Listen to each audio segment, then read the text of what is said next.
What's up, everyone? Welcome back to another review. This time we're taking a look at Better Call Saul Season 5. Overall thoughts on Better Call Saul Season 5? I like it. I thought this was a very good season with a really good, strong, and interesting ending.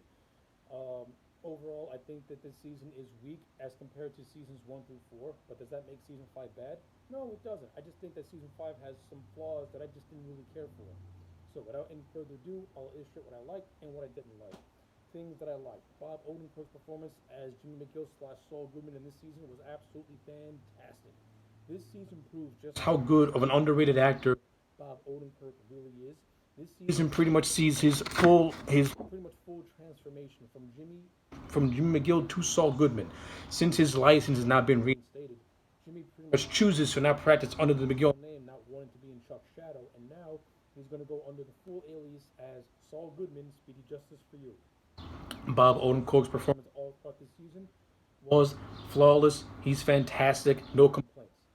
Rhea Seehorn as Kim Wexler in this season, I thought she did really well too. Her character doesn't really start to pick up steam until her and Saul actually get married towards the end of the season, which leads to some very interesting conflicts and some interesting situations that do take place. And I also can't wait to see what happens in season 6 between these two. That stuff I liked. What's up was great. Jonathan Banks as Mike in this season I thought was fantastic. Mike's earlier episode saw him deal with depression since he had to kill Warner Ziegler in season 4. Warner is actually a guy who Mike had bonded with in season 4, and he was ordered by Gus to take him out, and now Mike is pretty much struggling with the decision to have done that. Eventually, he gets over that. He gets over it, and then he starts to work with Gus to try and take down Lau, who was introduced at the end of season 4, played by Tony Dalton. I thought all that stuff was handled really, really well.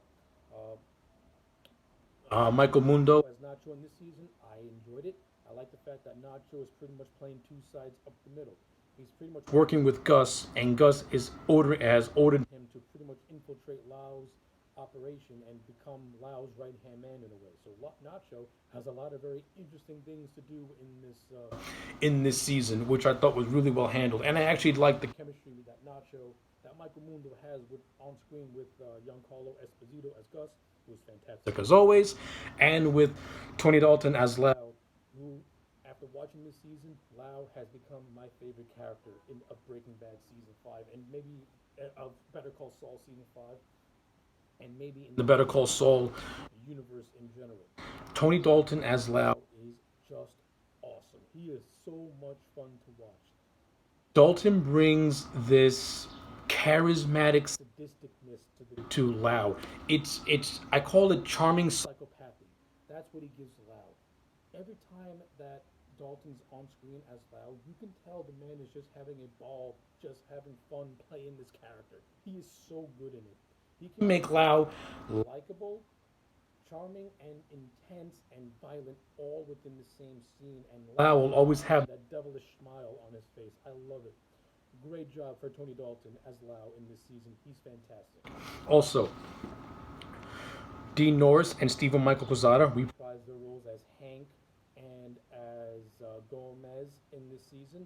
They have a nice little 2-episode run. Always fun to see them, and I thought they were well handled for the most part. They didn't take up They didn't take up the whole season as I thought they would. They just appeared in 2 episodes, but they were utilized properly, and it also sets up Hank's first meeting with Goodman, the criminal lawyer. So I liked all that. I thought it's just fun seeing those 2 characters, and it was fun seeing people outside of Tuco and Crazy 8 make an appearance in this show, which is always a plus for me. Because now we got the 2 more established characters who play more of a role in the original Breaking Bad continuity.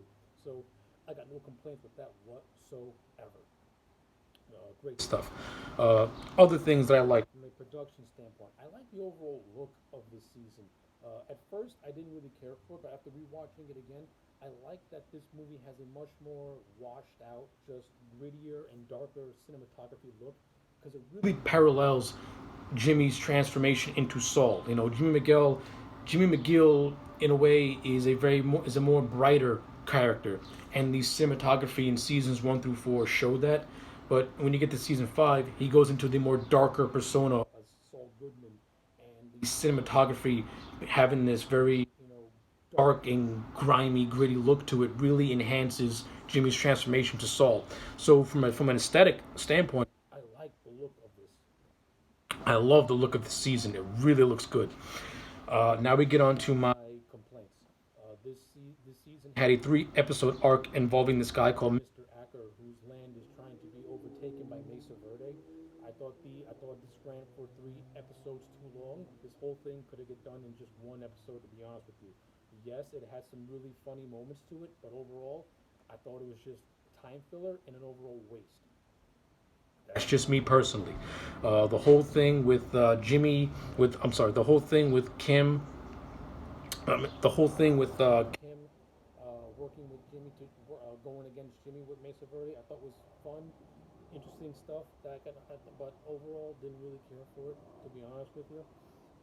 The whole thing with this whole subplot of Howard trying to recruit Jimmy to go to HHM, didn't really care for it. Didn't really need it. That's just me personally. Didn't know why it was there.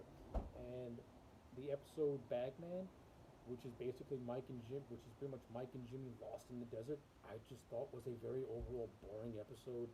And it's just them wandering the desert for an hour until Jimmy gets a phone signal and gets rescued by Kim at the end.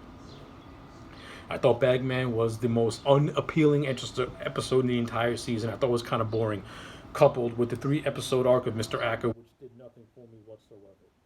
However, this season did have some really good gems in it, like in the episode Bad Choice Road. The last 20 minutes of that episode is fantastic. The last 20 minutes of the season finale is fantastic, with Lau's compound being under siege by a bunch of assassins, and him kind of thinking and him kind of putting two and two together that Nacho might be involved in this, since once the whole thing went down, Nacho just mysteriously disappeared. So how that's going to lead into season 6, I can't wait, because if I know Lau, he's going to go after Nacho's father, and we all know after watching this entire series, Nacho is very protective of his father. So I can't wait to see what sadistic goodness that Lau does in season 6 as we wrap this whole thing up. Um, and I also enjoyed the flash forward with Saul's other alias, Gene Karavik, the Cinnabon owner. In season 4, Saul gets into a cab, and this cab driver just looks at Gene for an inordinate amount of time as if he recognized him. We find out that the cab driver's name is Jeff, who used to live in Albuquerque and is actually a fan of Saul. This frightens Saul to the point where he calls Ed, played by the late great Robert Forster, as a way to be relocated again until he changes his mind. So I cannot wait to see what happens in those flash forwards. I can't wait to see how Saul's transformation is. How I can't wait to finally see the full transformation of Jimmy to Saul, and I cannot wait to see just how Saul's entire arc is wrapped up in both the past and the present. Season 6 is going to be great, and I thought season 5 was a good setup for it. So, overall, I'm going to give Better Call Saul season 5 a solid 8 out of 10. I don't think it's as strong as the first 4 seasons, but as an overall season, it is still really, really good, and it gets the job done. So yeah, 8 out of 10 for Better Call Saul season 5. Let me know your thoughts in the comment sections down below. Like this video and subscribe, and I'll check you back next time for more.